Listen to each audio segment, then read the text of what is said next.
السلام علیکم، welcome to horror stories plus. اس چینل میں آپ کو سننے کو ملیں گی بہت ہی خوفناک اور دلچسپ کہانیاں، تو پلیز اس چینل کو سبسکرائب کر لیں۔ دوستو، آج میں آپ لوگوں کو اپنی زندگی کی سچی کہانی سناتا ہوں۔ میرا نام جہازیب ہے اور میں کسی زمانے میں ایک بہت بڑا چور تھا۔ لیکن ایک رات میرے ساتھ ایسا واقعہ پیش آیا جس کے بعد میں نے چوری سے توبہ کر لی۔ میں شروع میں قبروں سے کفن نکال کر بیچا کرتا تھا، جس سے اچھے خاصے پیسے مل جاتے تھے۔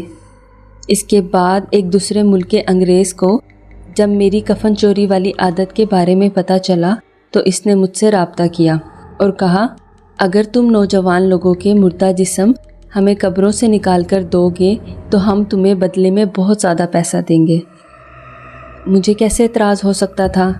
میں تو خوش ہو گیا کہ چلو اب اچھے پیسے ملیں گے۔ پہلے لاش سے کفن نکالتا تھا، اب کفن کے ساتھ ساتھ پوری لاش نکال لوں گا۔ مجھے یہ کام مشکل نہیں لگتا تھا کیونکہ یہ کام کر کے مجھے اتنا تجربہ ہو گیا تھا کہ اب یہ میرے بائیں ہاتھ کا کھیل تھا۔ میں روزانہ قبروں کی تلاش کرتا اور جہاں کہیں کسی بارے میں پتہ چلتا کہ کوئی نوجوان فوت ہوا ہے تو میں رات کو واپس آ کر اس کی قبر کھود دیتا اور لاش نکال کر بیچ دیتا۔ مجھے نہیں پتا تھا کہ آگے ان لاشوں کے ساتھ کیا کیا جاتا ہے اور کن ملکوں میں بیچا جاتا ہے۔ میں اپنا کام دل و جان سے کر رہا تھا، یہ سوچے بھی نہ کہ میرے ساتھ کیا ہونے والا ہے۔ میں رات کے وقت یہ کام کرتا تھا جب سب لوگ سو چکے ہوتے تھے، رات کے 1 یا 2 بجے۔ میں اپنے گھر سے نکلتا اور اپنے گاؤں کے قبرستان چلا جاتا۔ اس وقت قبرستان بالکل خالی ہوتا تھا اور میں خاموشی سے جا کر قبر کھود دیتا اور مطلوبہ لاش نکال لیتا۔ اس لاش کو بوری میں بند کر کے گاؤں سے دور ایک جگہ پر لے جاتا جہاں سے کچھ لوگ میرے ہاتھوں سے وہ لاش لے جاتے اور بدلے میں مجھے لاکھوں روپے دے جاتے تھے۔ میں نے اپنی زندگی میں بہت سال تک یہ کام کیا تھا اور اس دوران میں نے بچے، بوڑھے اور عورتیں کسی کی بھی لاش کو نہیں چھوڑا تھا۔ آج تک کسی کو میرے بارے میں پتہ نہیں چلا کہ میں لاشیں بیچنے کا کام کرتا ہوں۔ لوگ ایک بار لاش دفن کر کے واپس چلے جاتے تھے اور میں 2 یا 3 گھنٹے کے بعد آ کر اس کچی قبر سے لاش نکال کر لے جاتا۔ ایک بار میرے ایک قریب کے جاننے والے، یوں سمجھ لیں کہ میرے قریبی دوست جس کا نام فردوس تھا، اس کی موت ہو گئی۔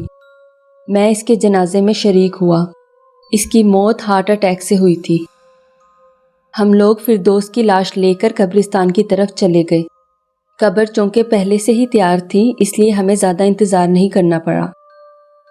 سب نے آخری بار فردوس کا دیدار کیا اور پھر فردوس کو دفن کر دیا گیا۔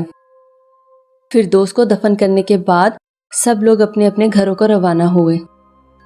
میں بھی سب کے ساتھ اپنے گھر کی طرف جانے لگا، یہ سوچ کر جب سب لوگ چلے جائیں گے تو واپس آ کر فردوس کی قبر کھود دوں گا اور فردوس کی لاش کو نکال کر بیچ دوں گا۔